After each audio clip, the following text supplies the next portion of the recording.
Bien, vamos a continuar avanzando en nuestro estudio del Evangelio de Juan. Esta mañana voy a dar lectura al capítulo 16 del Evangelio, versículos 5 al 15.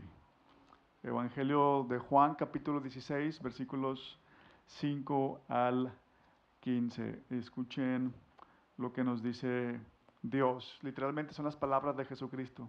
Escuchen su mensaje para nosotros. Hablando con sus discípulos, Jesús les dice: pero ahora voy al que me envió, y ninguno de ustedes me pregunta: ¿a dónde vas? Pero porque les he dicho estas cosas, la tristeza ha llenado su corazón.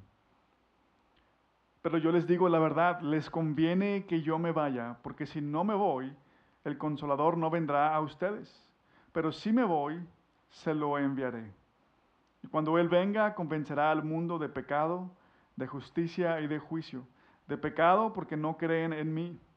De justicia porque yo voy al Padre y ustedes no me verán más. Y de juicio porque el príncipe de este mundo ha sido juzgado.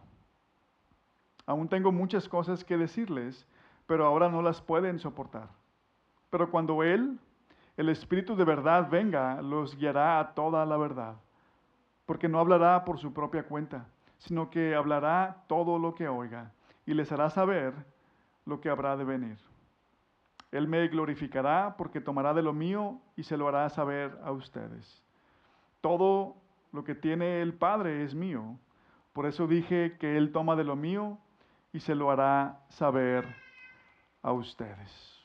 Vamos a orar. Nuestro Dios y Padre, te rogamos que nos des un corazón humilde para escuchar, para que nos des la capacidad de entender lo que Jesús quiere decirnos a través de estas palabras. Y que entendiéndolas podamos conocerte más y practicar lo que tú esperas de nosotros. Te lo pedimos en el nombre de Jesús. Amén. Una de las cosas que distingue al cristianismo de otras religiones, pues es nuestra concepción de Dios.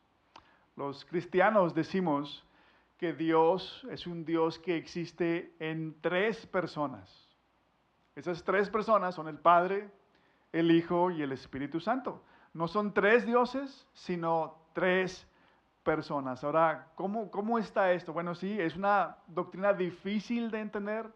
¿Cómo Dios puede ser uno y a la vez tres? Uno y tres al mismo tiempo.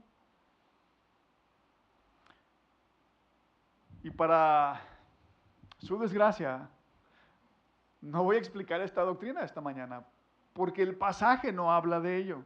No se trata de la Trinidad. Lo que sí puedo decirles es que cuando entendemos esta doctrina hay cosas que tienen más sentido. Por ejemplo, el mundo refleja esta unidad y diversidad de Dios. Dios es uno y tres al mismo tiempo. Bueno, el mundo refleja eso. ¿Cómo? Piensen en lo siguiente. ¿Cuántos géneros humanos hay? Solamente hay un género humano, ¿verdad? Pero dentro de ese género humano hay una diversidad. ¿Cuál es esa diversidad dentro del género humano? Bueno, vemos hombres y hay mujeres. Un solo género, dos personas. ¿Se dan cuenta cómo el mundo refleja la unidad y la diversidad de Dios? Por ahora es lo único que puedo decirles acerca de la Trinidad, porque nuevamente el pasaje no habla de ello. En otra ocasión les hablaré más de ello. Pero lo que quiero hablarles esta mañana, o esta tarde ya, es algo que no hacemos mucho algunos cristianos. En algunos creyentes hablamos mucho de Dios, nos referimos al Dios el Padre o hablamos del Hijo, pero no hablamos mucho del Espíritu Santo. En la mañana, en la capacitación, por ahí salió un comentario que iba a hablar del tema del Espíritu Santo y de manera pues muy breve. Lo que voy a decir hoy no es suficiente. Y decía uno de los hombres que está capacitando, como siempre, ¿no? Nosotros los presbiterianos casi no hablamos del Espíritu Santo. Y cuando lo hacemos, muchas veces lo hacemos sin estar informados. En este pasaje nos habla de la tarea del Espíritu Santo. ¿Qué hace exactamente el Espíritu Santo, la tercera persona de la Trinidad? Y este pasaje nos muestra parte de lo que el Espíritu Santo hace. Y de entrada lo que vemos es que la obra de Jesucristo es lo que hizo posible la llegada del Espíritu Santo. Y esto significa algo importante, significa que la obra de Jesucristo y la obra del Espíritu Santo están coordinadas, que no se contraponen. Y ahorita vamos a ver cómo al prestar atención a tres aspectos de la obra del Espíritu Santo.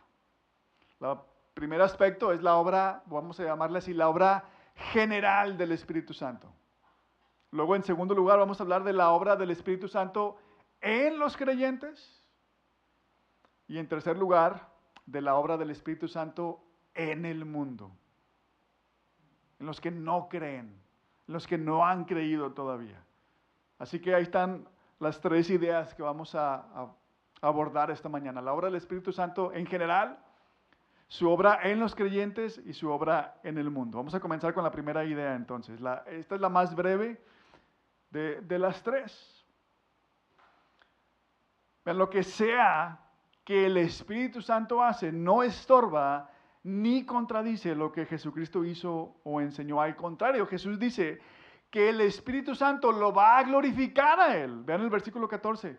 Jesús les dice a sus discípulos, Él me glorificará, porque tomará de lo mío y se lo hará saber a ustedes.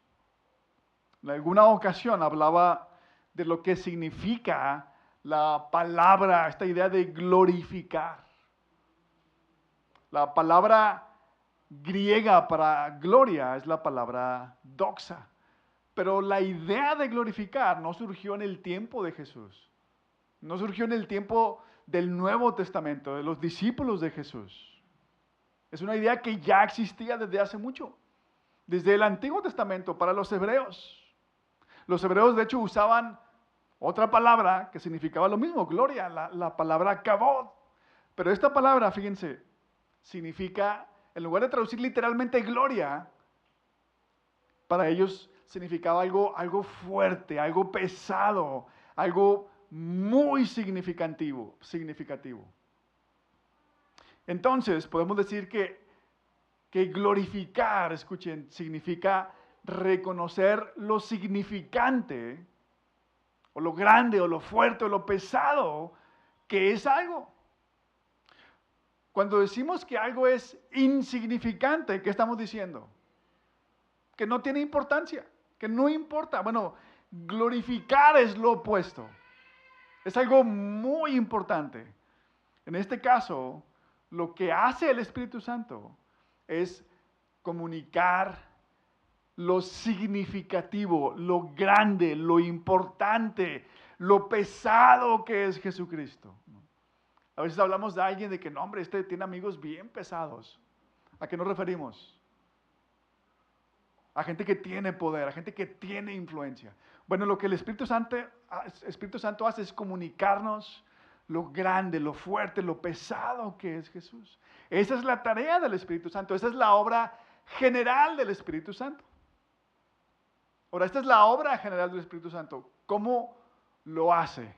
Y de eso nos hablan los dos siguientes puntos. Veamos primero la obra del Espíritu Santo en los creyentes. Jesús les dice nuevamente a sus discípulos que Él está por irse. Él dice, voy al que me envió, versículo 5. Y el versículo 12, Él les dice que tiene muchas cosas más que decirles a sus discípulos, pero en ese momento sus discípulos no están listos para escuchar todo lo que Jesús tiene que decirles. No soportarían lo que Jesús tiene que decirles. No están preparados para escuchar esas cosas.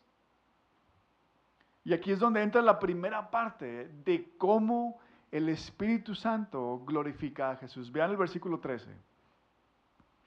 Hablando del Espíritu Santo, Jesús dice, Pero cuando Él, el Espíritu de verdad, venga, los guiará a toda la verdad, porque no hablará por su propia cuenta, sino que hablará todo lo que oiga y les hará saber lo que habrá de venir. Cuando Jesús habla aquí del Espíritu de verdad, se está refiriendo al mismo Espíritu Santo. Lo que el Espíritu Santo hace en la vida de los creyentes, dice Jesús, es guiarlos a toda verdad. Por eso le llama Espíritu de verdad. No es que sean dos espíritus diferentes. Ahora, ¿qué significa esto? Fíjense, nosotros vivimos en un tiempo donde muchos piensan que la verdad es relativa. Lo que es cierto para ti, no es cierto para mí. No tiene que ser cierto para mí, ¿no? Hay personas que no creen que hay verdades absolutas. Que nuevamente, que algo sea verdad para ti, no significa que sea verdad para mí. Así viven y así piensan muchos. Pero, ¿qué pasaría si llevamos ese pensamiento hasta las últimas consecuencias? Bueno, si lleváramos ese pensamiento hasta las últimas consecuencias, el mundo se volvería un lugar insostenible para vivir. ¿A qué me refiero? Bueno, imagínate que este es tu trabajo, que tú eres parte de un escuadrón antibombas. Y estás en una misión con un compañero, van a desactivar una bomba. Y tú le estás dando instrucciones a tu compañero. Y le dices, tienes que cortar el cable azul.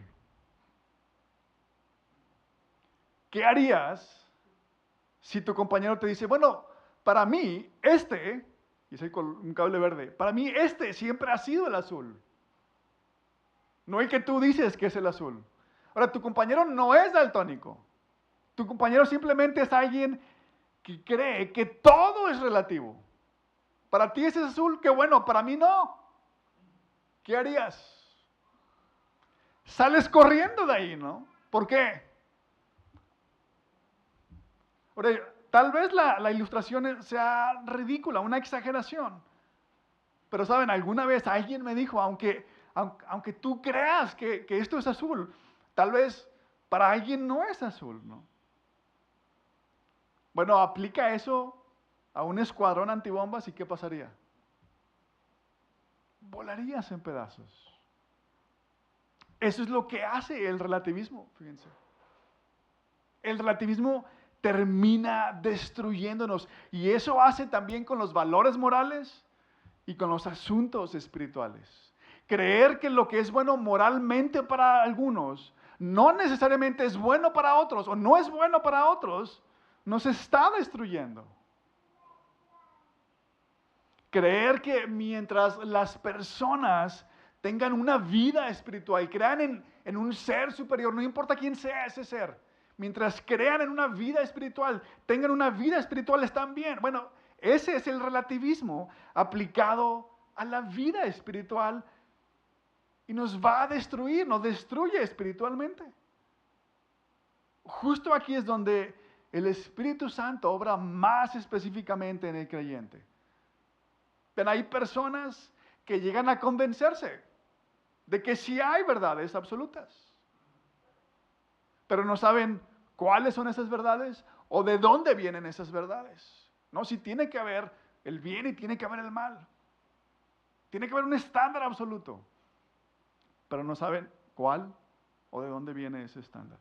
Bueno, fíjense, Jesús dice que el Espíritu Santo, que Él no hablaría por su propia cuenta, sino que hablaría todo lo que escuche.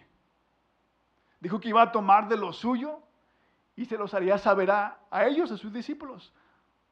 Todo lo que el Espíritu Santo escuche de Jesús, se lo va a hacer saber a sus discípulos.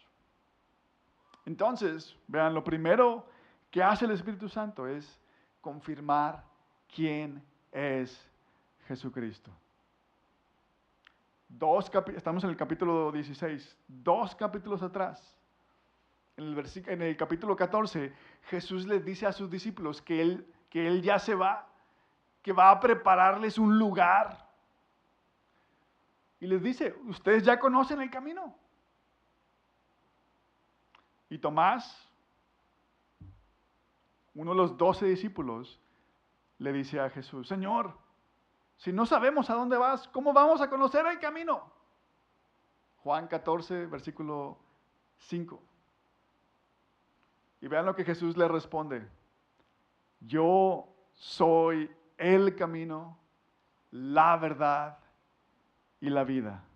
Nadie viene al Padre sino por mí. Yo soy el camino, la verdad y la vida. Nadie viene al Padre sino por mí. A estas alturas, recuerden que los discípulos todavía no saben bien quién es Jesús. Una vez que lo crucifican, ¿qué hicieron los discípulos? Pensaron que ya todo había acabado, estaban escondidos por miedo a los judíos. Pero una vez que Jesús resucita, que el Espíritu Santo desciende sobre ellos, ¿qué sucedió con ellos? Se volvieron imparables. Y la evidencia de eso es el libro de Hechos.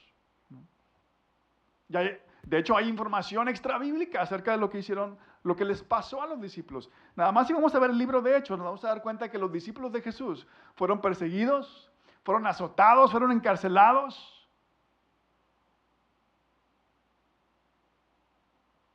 Esteban, uno de sus discípulos de segunda generación, a lo mejor podemos decir, fue asesinado por hablar de Jesús. Pero vean, nada de eso los detuvo, aun cuando algunos perdieron su vida. ¿Por qué estos hombres vivieron de esta manera? Gracias a la obra del Espíritu Santo. Él los capacitó para la obra que tenían delante de ellos. Jesús les dijo que iban a ser sus testigos. Y ellos fueron y lo hicieron a pesar de ser perseguidos, azotados, encarcelados y algunos hasta de perder su vida al final. ¿Quieres saber si el Espíritu Santo está obrando en ti? Ve esto. La historia nos dice que aunque el Espíritu Santo, ahorita hablamos de la Trinidad, aunque el Espíritu Santo es Dios, la historia nos dice que el Espíritu Santo no busca protagonismo.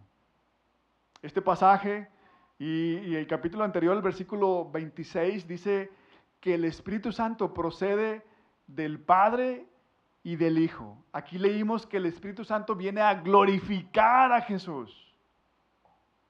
Pero hay personas que no buscan protagonismo y eso es bueno, pero falta algo. Vean lo que el Espíritu Santo hace. El Espíritu Santo apunta, aquí tenemos estas luces, estos reflectores, ¿no? El Espíritu Santo, fíjense lo que hace, apunta la luz, los reflectores, no hacia Él, sino hacia otro. ¿Hacia quién? Hacia Jesús. No buscar protagonismo es bueno, pero una señal de que el Espíritu Santo está obrando en nosotros es que apuntamos las luces hacia otro. En primer lugar, hacia Jesús. Y en segundo lugar, hacia otros. Apuntamos las luces hacia otros. Vean a este hombre, vean a esta mujer. Y no apuntamos esa luz como evidencia para que vean sus defectos, sus faltas. Apuntamos esa luz a ellos para resaltar los aciertos y las cualidades de otros. Es lo que el Espíritu Santo hace. ¿Cuántas veces hacemos eso con otras personas? Ahora, esto no significa que nunca podamos hablar de los defectos y faltas de otros, pero eso lo hablamos con ellos, no con los demás. Así que vean, una evidencia de que el Espíritu Santo está obrando en nosotros es que no nos la pasamos quejándonos todo el tiempo de otros, sino viendo las cosas, tratando de que otros vean las cosas buenas en los demás. Eso es lo que hace el Espíritu Santo.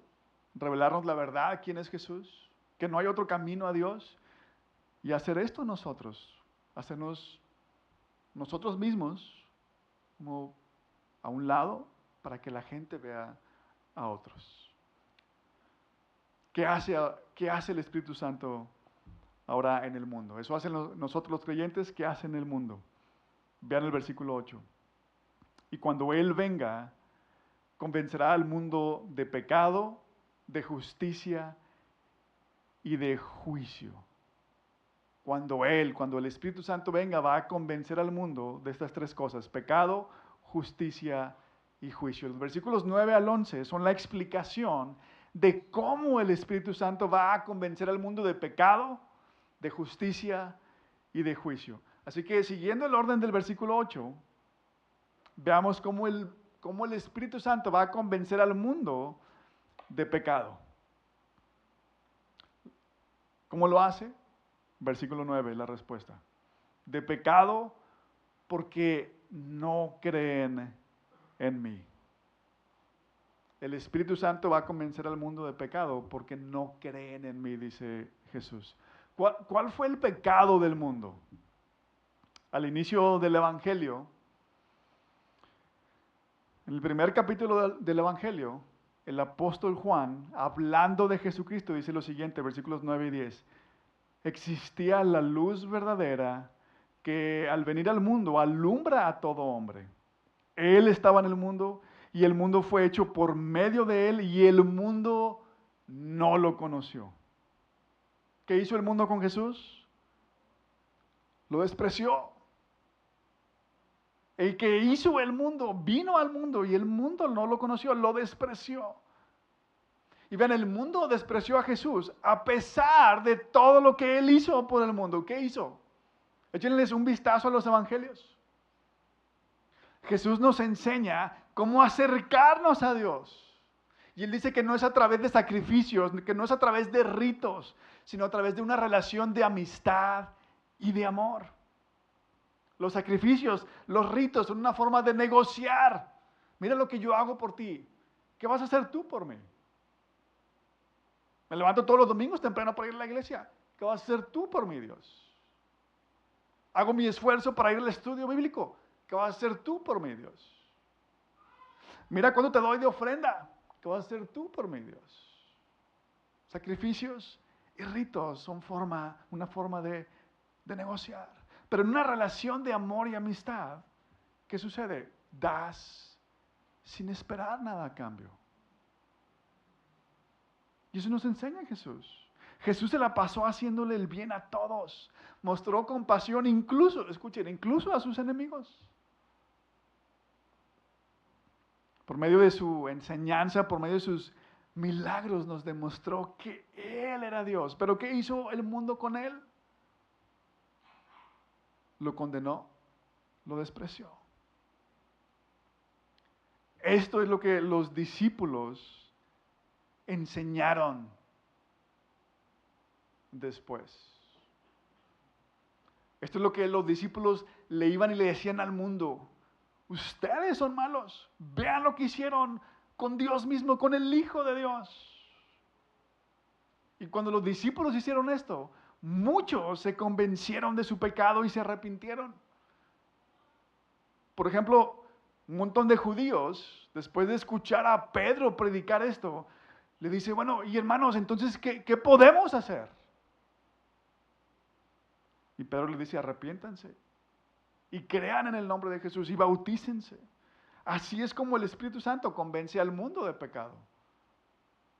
Nos muestra nuestra maldad y la inocencia de Jesús. Ahora, ¿cómo convence al mundo de justicia? Que es la segunda cosa que hace el Espíritu Santo en el mundo. Bueno, ven el versículo 10.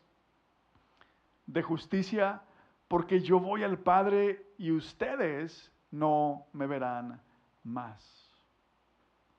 El mundo, particularmente la gente religiosa en la historia, acusó a Jesús. Los líderes religiosos, fíjense, acusaron a Jesús de hacer milagros por medio de Belcebú. Para los judíos, Belcebú era el príncipe de los demonios. Y eso significa que ellos consideraban que Jesús era un agente del diablo. Ahora, si eso fuera verdad, fíjense lo que Jesús está diciendo. Que el Espíritu Santo va a convencer al mundo de justicia. ¿Por qué? Porque Él va al Padre. Si lo que los judíos estaban diciendo, que Jesús venía de parte del diablo, entonces Él no podría ir a Dios el Padre. Los judíos pensaban que acabar con Jesús, que al matarlo estaban haciendo justicia. La realidad es que fueron injustos. Pero al resucitar, quedó clara la justicia de Jesús. Jesús resucitó. ¿Por qué? Porque el Padre aprobó todo lo que Jesús hizo. Porque el Padre aprobó que Jesús tomara nuestro lugar. Ahora, probablemente ninguno de nosotros pensemos, si estamos aquí, probablemente ninguno de nosotros pensemos que Jesús actuó o actúa de parte del diablo, pero no siempre lo vemos, aunque no pensemos eso, aunque no lo veamos con esos ojos, no siempre pensamos que todo lo que nos pide es bueno. A veces lo vemos como alguien que se interpone en nuestra felicidad. ¿Por qué? Porque nos pide cosas que son difíciles, porque nos pide cosas que nos cuestan. Y decimos, ay, yo no creo que Jesús sea esto, ¿no? Y al hacer eso estamos rechazando al Jesús de la Biblia.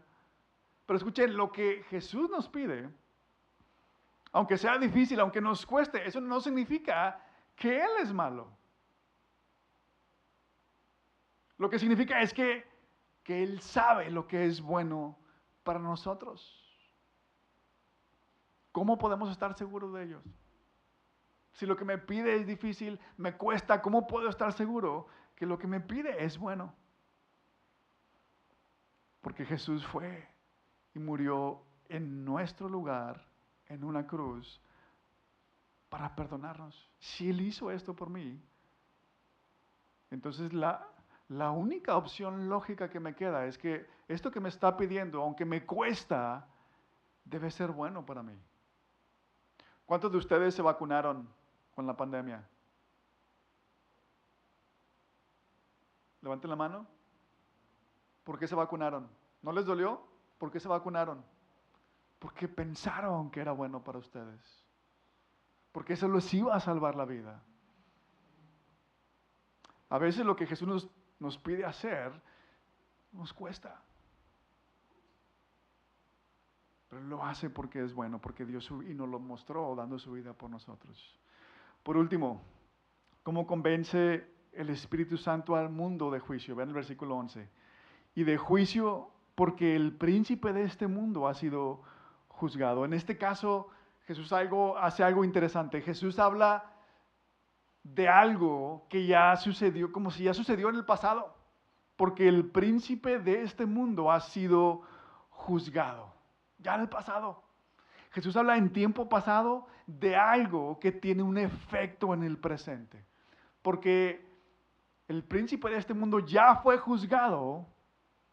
Entonces el Espíritu Santo puede convencer al mundo de juicio. Vean, porque el príncipe del mundo ya fue juzgado. Eso significa que su poder está limitado. En una ocasión Jesús manda a sus discípulos por diferentes pueblos a hablar del reino de Dios. Les dice, vayan a ir a estos lugares y van a hablar de mi reino. Y Jesús les da poder para sanar a los enfermos y para expulsar a los demonios. Y después de que los discípulos van a la misión, regresan, fíjense, los discípulos regresan emocionados. Le dicen, Señor, no hombre, no sabes, hasta los demonios se nos sujetan en tu nombre.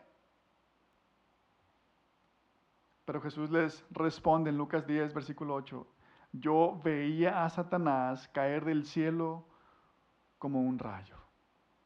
La razón por la que los discípulos podían sanar a los enfermos, hacer milagros, expulsar demonios, es porque Jesús tiene poder sobre el demonio. Porque Jesús ya tiene el veredicto. Porque ya lo venció. Jesús en esta historia está a punto de ir a la cruz. Pero el diablo pensó que acabando con Jesús iba a acabar con el plan de Dios. Pero lejos de eso, al llevarlo a la cruz, porque al final de cuentas fue el diablo quien engañó a los judíos, quien engañó a los romanos para que mataran a Jesús. Es el diablo el que sigue engañando a la gente para que rechace a Jesús. Pero vean, al llevarlo a la cruz, el diablo cavó su propia tumba.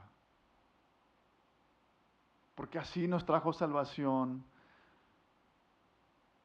a los que creemos. Esto es lo que hace el Espíritu Santo en el mundo.